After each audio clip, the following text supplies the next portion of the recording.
have Chris MacGregor and Jochem smart web advocates and council members for Elastos Orchard, an organisation creating a smarter and a better internet. So we're going to tackle quite a big subject this morning, and Chris and Jochem are going to tell us about the decentralized web. Maybe familiar to some of you, and maybe not so much for others. So hopefully you've got your coffees and you're ready to go. And we're really excited that that more of you are joining each week, and we've got some new members joining and partners of our community. So as you know, for those of you who may not have watched one of these before, Nimbus 90 is a forward-thinking community of business and technology leaders. And we want to bring you together and connect you to fuel innovation and inspire change. And change is absolutely all around us at the moment. So what we aim to do with the Chief Disruptor Breakfast Club is to just expand the mind and deliver some insight, maybe some topics and themes that you certainly don't get the time to think about in your day-to-day work, and power up that grey matter and inspire you with some new ideas first thing in the morning. And these are ideas that perhaps you can take to your teams or your organizations, and as you adapt to different ways of working. So I will interview Jochem just in a second. Please make questions when they come to you by the Q&A box at the bottom, and we'll see how many we can get through towards the end. Fantastic. So I can see that plenty of people have joined, and I know that more people will be logging on as we progress. So I'm delighted to welcome Chris MacGregor and Jochem, council members for Elastos Orchard and smart web advocates. That's going to be the topic for today, the decentralized web. Chris has had a long career in the British Army, and most recently the military lead for media and communications. Jochem is a senior lecturer at HU University of Applied Sciences in Utrecht and is an expert in decentralized business models. Welcome to you both. Thank you very much. Thank you for inviting us. And I've been ill recently, so this has been a beacon I've been aiming for. So thanks for having faith in me. Excellent. I'm sorry to hear that, but I'm very, very glad that you're both well and joining us today. So, okay, we're going to tackle the decentralized web and a bit of Web 3.0. So I think the best thing is to take it from the top and set a bit of context around that. Sure. The terms may not be familiar to everybody. And so Chris, maybe we can sort of start with you. What very broadly is Web 3.0? Why is, or Web 3 as it's commonly known, why is this group of technologies growing in importance? That's a big question for 8:15, but this new web is exciting to understand. So we need to unpack it with a bit of context. So Web 3 just enables the apps that we all have on our phones today, you know, and our computers today. And we have to admit that they're extraordinary. I mean, it's a marvel when you think about it. The convenience, the accessibility, the immersion that we feel when we're inside these apps is just extraordinary. But all of that comes at a cost. And every day we are all subject to cybercrime and privacy violations and data breaches, and increasingly alarming subjective data profiling of us and our children as well. So increasingly we learn about the state-like power of these global businesses, Apple and Facebook or Google, etc. And indeed last week, without telling you, or you may not know, but Apple and Google reached into our lives and they uploaded the COVID-19 tracker API onto our phones. Now it's turned off, but the very fact that they can do that just shows the reach that they have. So the web itself is kind of an illusion really, because we see what we want to see and we also see what others want us to see, because the internet is just data. And if you don't own that data, then you don't really own anything. So this topic is really important because we're trying to give data ownership back to people, and with that value. So Web 3 as a term has been around for about 8 years. It refers to this vision of a web where computers can read data in websites directly. They don't have to be told to do it. And that's moved the web from the really early days of information exchange in the late 90s through to Web 2, which is based around social networks. So think early Facebook. To what now some people call the semantic web. So this is mobile focused, people centric. It enables analytics with behavioral change at the heart of it. And that has these socio-political consequences that we're all reeling from because of this constantly iterating experiment. But it's the web sort of needs a renaissance. So what we're going to talk about today is the next disruption, which is Web 4, or the smart web of value, which is not only more secure and private, but it enables the Internet of Things, and most importantly, it enables this data ownership and digital identity, and with that, the possibility of trading digital assets in a way that we've never done before. Excellent. Thanks for that introduction, Chris. And if that isn't a big enough topic for everybody, then I don't know what is, because the internet, I mean, it's a human right. It's this basic layer that so many of us globally are so used to. And so what we're talking about is kind of fundamentally changing how it works. Let's move on to just talk about how it could work then. I mean, how does decentralizing the internet happen? And maybe for people that might be not so familiar with this, but how might this compare with blockchain, for example, and kind of that type of distribution? Yeah, sure, okay. Well, I mean, I'll take them separately, but by its very nature, the internet is actually already decentralized, at least in its ideology and its macro infrastructure. I mean, anybody can buy a server and gain access to it. But there's a paradox in here too, because people do own the building blocks of the internet, the switches and protocols that have been designed, and the routers, the client-server relationship, and peer-to-peer networks. You know, they can all be breached because they have their own centralized weaknesses. Now, the philosophy of everybody having access to information is fantastic, and one could argue that it's the extent of that decentralization and openness that has led to the situation that we find ourselves in today with our use of the web, or the service that's built on top of the internet. And that has become centralized. And that has happened because the web is a wild west, and we have sought refuge in trusted entities and third parties. But the rent we pay for that, for their protection, is our data. And so we're all learning about this experiment as we go along. And one of the new developments that has arrived is blockchain, like you talked about, which again provides another avenue of a business model and a new fork in the road for the web and for the internet. So blockchain itself it sounds a bit complicated, but it's just a ledger with important characteristics. So it's a digital record. It can be in the public or the private arena, but it is immutable, so you can't change it. Once something is stored on a block, you can't then change it. And it's shared across a network of computers that interact to build consensus. And they provide trust in what would otherwise be this trustless Wild West environment. The most famous blockchain is Bitcoin, so people would have heard of that. And it's constant and it's secure. But there are many blockchain projects out there at the moment. But the internet and the web can work without blockchain, but it can't happen in reverse. So blockchains are part of the solution, but in themselves, they're not the answer to a new web. Chris, thanks very much for that. And Jochem, I might bring you in here as well. I mean, Jochem, you teach about kind of decentralization at university, and I know that it's not something that we can necessarily completely get to grips with within the sort of 15 minutes, half an hour that we have. But is there anything that you'd kind of like to add to what Chris has said? Well, I think what Chris just mentioned is he literally called the World Wide Web this experiment, right? And I think he's right in that. So when they first built the World Wide Web, what happened is that they built this open software and just put it live and improved it on the fly. But back then they could never have realized that it would become so big so fast, right? So in the very early days, but the worst that could happen was that you had a website and the content would be replaced by usually then the kind of content that you don't want your children to see. That was the worst kind of thing that could happen back then. But then new protocols were added that allowed us to interchange information, to communicate with each other. And in around 95, I think it happened that for the first time in history, we started getting a data footprint.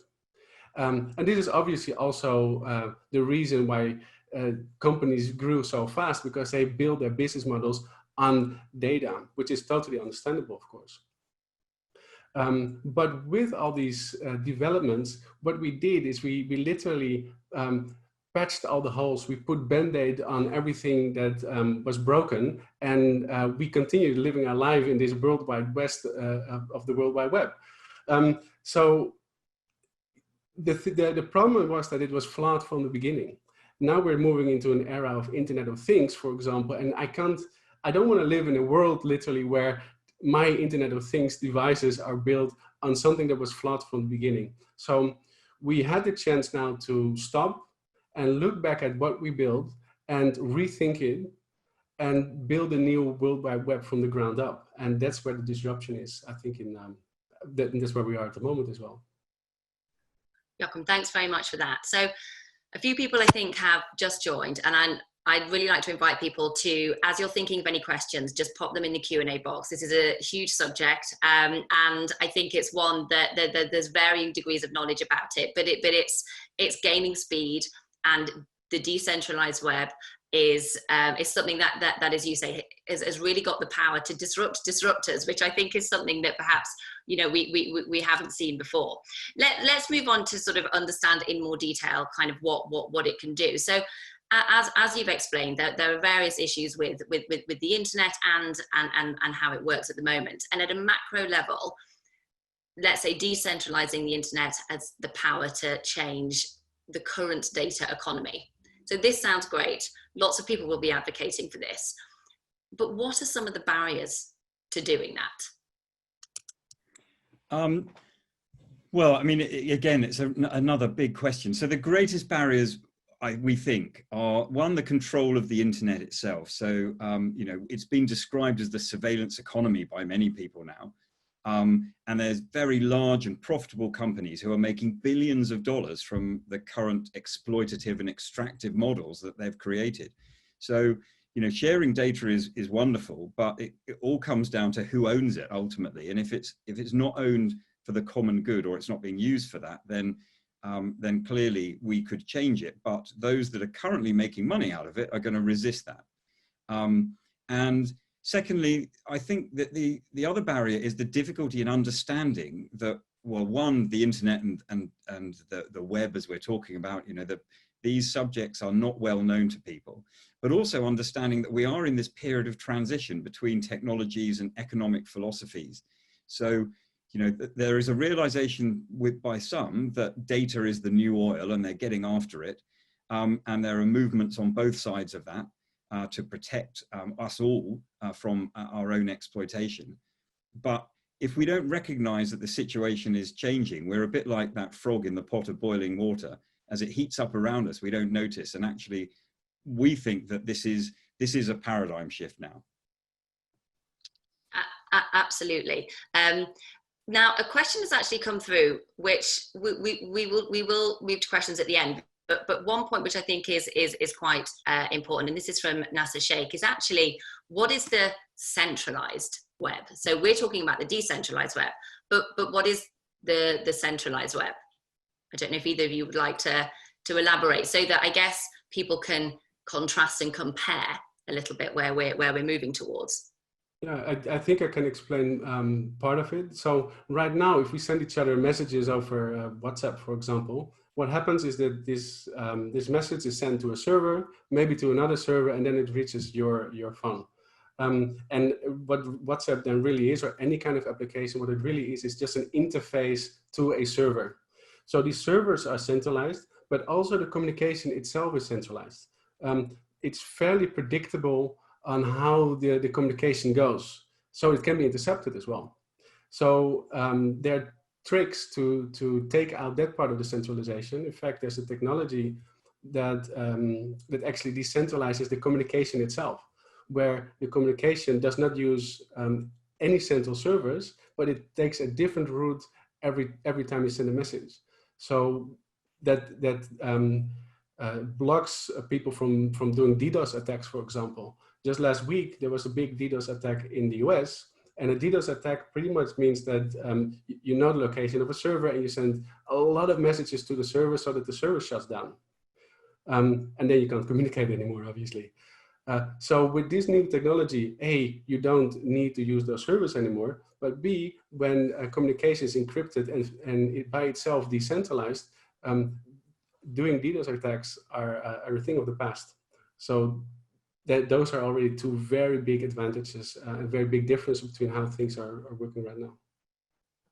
Thanks, Jochem. And actually, that brings us on to really, I guess, the next couple of points, which is what type of institutions, can make use of the decentralized web. Who can really benefit from this, I suppose. Okay, so just to take us back slightly, I'll just talk very quickly about one of the projects that is being built now to help us move into this decentralized internet. And it's called Elastos, which is not a blockchain project in itself. It's more of an operating system project to enable personal cloud computing. And it's building a suite of technologies or tools for safer and smarter decentralized web. And these separate the network communications from the application computing. So that prohibits the apps from directly accessing the network, and therefore it prevents the malicious attacks that Jochem has been talking about. And the idea has been around for about 20 years, but the founder, who used to work at Microsoft, is very modest, and it hasn't been advertised particularly. And blockchain actually was his eureka moment when he suddenly sat up and went, actually, if we use the blockchain as well as this build a new operating system, we can then give every single piece of data its own digital identity. And that then allows us to come into the answer to your question, I guess, as to who would be interested in it. So once you can wrap every single piece of code with its own digital identity, and you can give us digital identity, then at a business level, or an individual level, anyone that's interested in privacy and data ownership, or trust and their digital rights, or earning a fair reward for their creative endeavor, or their production of data. So just by being, you and I are producing data every day that has a value. And so now that we can wrap that data with a digital identity for you, you can determine how much of that data you wish to share and at what price. And then at the institutional level, anyone that's interested in cyber resilience or reducing the prospect of cyber attack or the loss of data I would imagine, be interested in this. Anyone that's innovative and wants to explore new business models will be interested in this. And also companies who care and respect for their customers and wish to give them back their data or reward them for their data would be interested in this, because these technologies enable all of that to occur. And so I think, bearing in mind this is an open source software, I think this is a gift to the world. I mean, this is amazing, actually. This is going to be presented in the next 3 or 4 months and will enable this paradigm shift. And I think we can use it to achieve things like the Sustainable Development Goals, for example, that everyone's scratching their head over. And we need to think differently about how we're going to approach them with different models. So anyone in those areas, I think, will be interested in learning about this further. Thanks for that. And so I guess we're kind of trying to operate on 2 planes here. We've talked a bit about the technology and how things might work, and there may be some more questions on that, and I definitely invite people to ask about that. And then we have really what is a philosophical shift in what the internet is for and how data is controlled and by whom as well. So there's quite a lot of ground to cover. One thing that I think might help bring it to life a little bit is understanding what do decentralized business models look like, and then sort of how they may work in practice.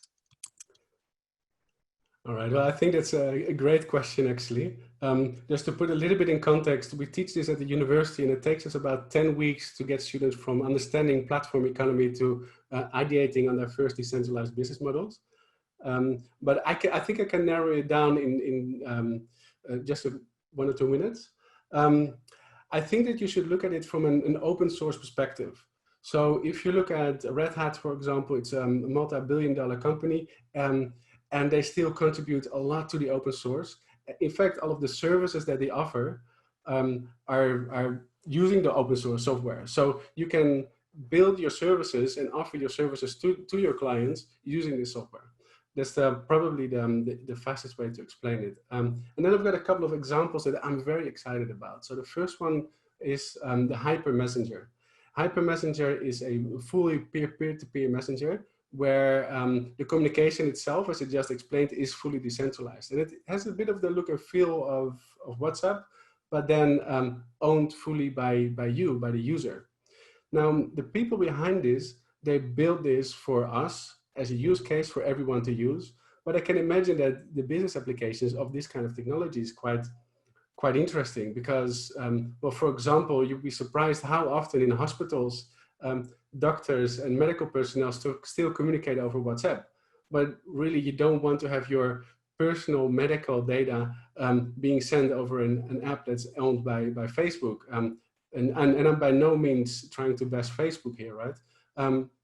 So what Hyper could do is Hyper could offer their messenger service and customize it to the needs of these different businesses. Then they have an IoT framework as well, Hyper Connect. And I love IoT. So, you know, you've got the baby monitors, for example, and you can sit in your garden and you can watch your baby sleep. And that's awesome. But your neighbor can also watch your baby sleep. And you really don't want that. And it's been proven that most of those devices are really not that secure. So what they build is, again, an open source HyperConnect IoT framework. And if you're in the IoT business, you can just connect with them and ask them to integrate that software for you. They are the experts, so probably best to stay with them. And then there's a third very practical example that I'm very passionate about, which is called GreenPass. And GreenPass is an app where you can own your own medical data. So you can upload your medical data and you can take it wherever you go. Right now in the Corona times, they have added a feature where you can upload your Corona data, and based on the data that you put in, you get a score, and it's color code pretty much. So green, you're safe. Orange, you need to update your data, and red, well, you can't go out. This helps us also opening our business up again, because if you want to make an appointment with your physiotherapist or at the restaurant, for example, then the restaurant owner would want to know that you have got the green score, right? Hence GreenPass. But you also want to know that the restaurant and the restaurant employees are all green, because otherwise you won't be able to go to that restaurant. So that's a very niche but neat feature that, yeah, businesses can just implement. And where this will go to is, we'll go to a situation where whenever you go abroad and you travel abroad and you get sick, you need to see a doctor, then you've got your medical history with you. Maybe 10 years of medical data, you've got it with you. And the only thing that you need to do is give that doctor access to your medical data. And this is, from a user perspective, from a human perspective, it's great because the doctor will have to do a lot less testing on you. So it literally solves pain. But from an insurer's perspective, for example, it's pretty awesome as well, because in the end, it's very often the insurer that pays for the bills. So it can reduce costs pretty much. And this is software that can be integrated into existing apps. And the only thing that you need to do is connect with the developers who build it.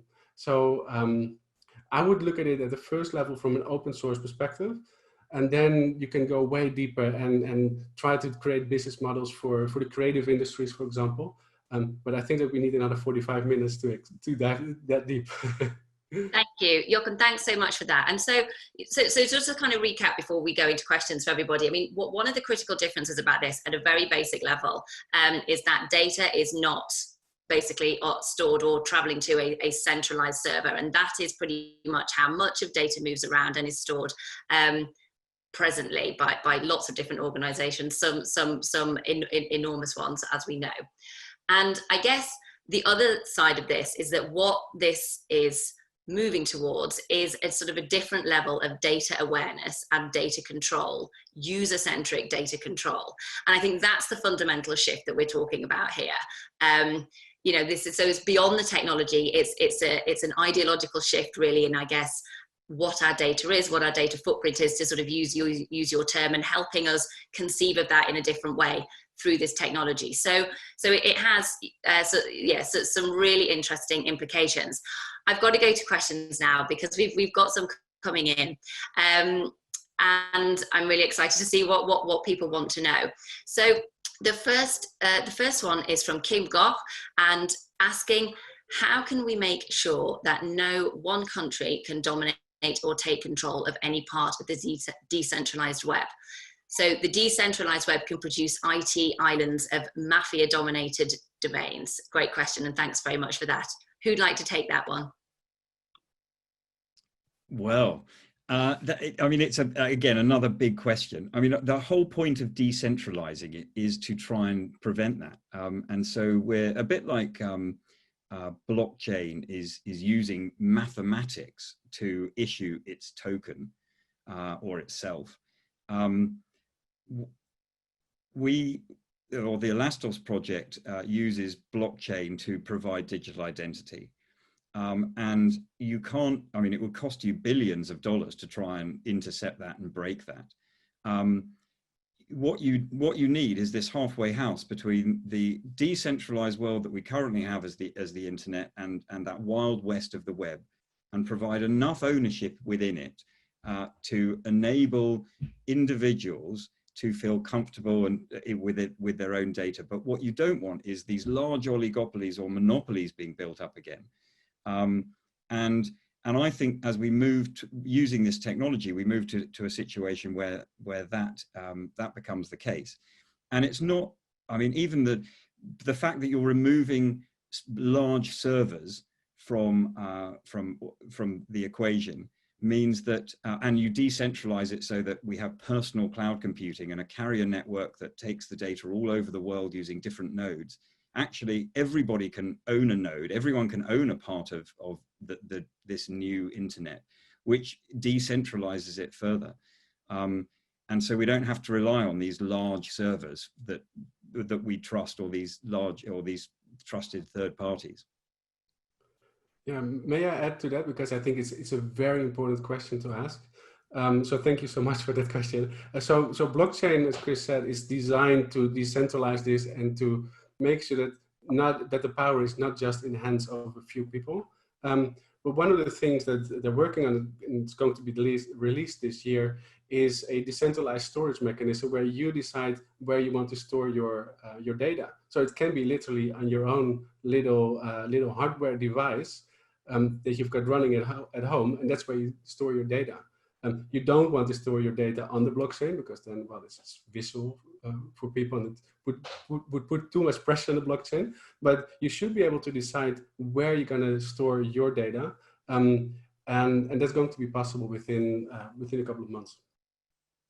Brilliant, thanks very much for that. And that actually leads on to a question from Nick, and he says, I believe that this is less about data ownership and more about data rights, as in the right to use that data in a certain way. Do you agree? Yes.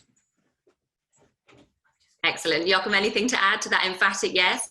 I think it's awesome. So what will happen is you will have data marketplaces where you hold your own data, and where you can sell part of your data to whoever wants to buy it.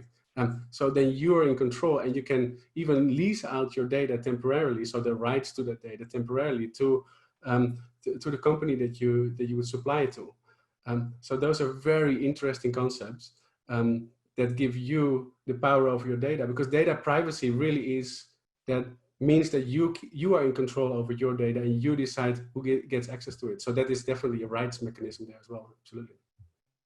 Thank you. And we might return to the subject of data markets if we have time, and kind of what they might look like. But we do have another question from Kostav Bhattacharya, which is, how does Web 4 improve identity portability? Oh, okay. Well, I mean, that's really interesting in that everybody is going to be able to have their own recorded digital identities, and you can have as many of these DIDs as you might wish, and you can determine against each one what level of access others have to it or what information you might want to share. So you could have one that is very locked down, that just has an avatar and your first name, and you could have another digital identity that is approved or sanctioned by a governing authority, like the Passport Office, for example, and it could have all of your data on it that you're very happy to share when you want to apply for a mortgage or something that needs a lot of other data. What you don't want to do is use, as we do at the moment, which is to give all of our data to every application that we sign the terms and conditions for. And so once you can lock your information using a digital identity, you can then do what Jochem was talking about earlier, which is particularly in things like the health industry. You can move your data around, and you can decide and choose exactly where it goes and what level of access others have to it. So actually it makes it much more portable than it is currently, and much safer for you to do so. And you determine where it goes. Thanks for that. We've got time for one more question. And Helen Mitchell from Standard Industries has asked, and I think that this is a really great question because it kind of goes to the core of, I think, some of the challenges with this. Given where we are today with massive use of our data by others, how realistic is it for each of us to move to a decentralized model? Will the profiteers allow us to take back control without excluding us from all the web services that we have come to rely on? Oh, that's a great question as well, actually. And you may be aware that the ex-presidential candidate Andrew Yang in America has just started a whole movement called the Data Dividend Project. So he was a fan of universal basic income, and he thinks there's a link between the data that is we are all producing and the fact that we should be being paid for our data. We just create that every day through our very movements, and so this movement is growing, and I think we're certainly going to get to a point where we are all able to control that, and businesses now are being challenged. They are being asked all sorts of questions about how they operate. And it's not just about profit anymore. The bottom line, I think, has changed. And there was this idea of the triple bottom line, where companies had to think more about stakeholder value than shareholder value. So, what were they doing to improve the planet and to people and to build prosperity? And I think as we challenge those companies more, and in some places, in America, they're actually asking for those companies to pay people the dividends that they deserve. I think we're going to find that there is a shift because it will be in their interest to allow it to occur. Thank you. Thanks for that. Jochem, I'm going to give you a sort of a chance to respond in a second. I guess we've covered a lot of ground this morning, and it'd be really good to hear from both of you if there are sort of one or two things that you think people should take away from this discussion and from the decentralized web. What would that be? Jochem, can I come to you first on that? Yeah, I think the first one is that the Data Dividend project actually showed it. It's a big project, but it's a big movement, right? So it goes all the way up to the US presidential candidate. So don't underestimate the size of this movement already, but also don't be scared of it. Because if you want to innovate, then don't try to replace your old business model with a new one. No, just put the new one next to it. And then, yeah, that's the best way to innovate and to grow. So it's a big movement, but don't be scared of it. Just use it to your advantage from a human perspective and also from a business perspective. Thanks. And Chris, one or two things that you'd like to leave people with today? Sure. Elastos or the Solid project, these are going to be gifts to the world. These are a paradigm shift that will allow us to have these new business models and new ecosystems through data ownership and digital identity, and they will pave the way for a new, fairer, greener, regenerative society. I think they are the solution that we've been looking for, that we've been scratching our heads about. So if we want to do new things, we've got to stop doing old things and accept, as Jochem says, this disruption with open arms, and actually we can innovate within it and create completely new economic models and ecosystems. Thank you. Thank you to both of you. I think it's no mean feat coming on here with such a short space of time to cover such an expansive topic, and one which is disruptive. And I think, I think levels of knowledge out there vary enormously. Thank you so much for taking those questions and for explaining succinctly what the decentralized web might look like, what it can do, who it might benefit. And I think we're really looking forward to seeing in the future how this progresses. I hope you've inspired some people today to ask some more questions. Well, thank you so much for having us. Thank you so much for having us. Thank you. Thank you. So I hope that that's piqued everybody's interest and given people a flavour of some incredibly disruptive sets of technologies which are coming along.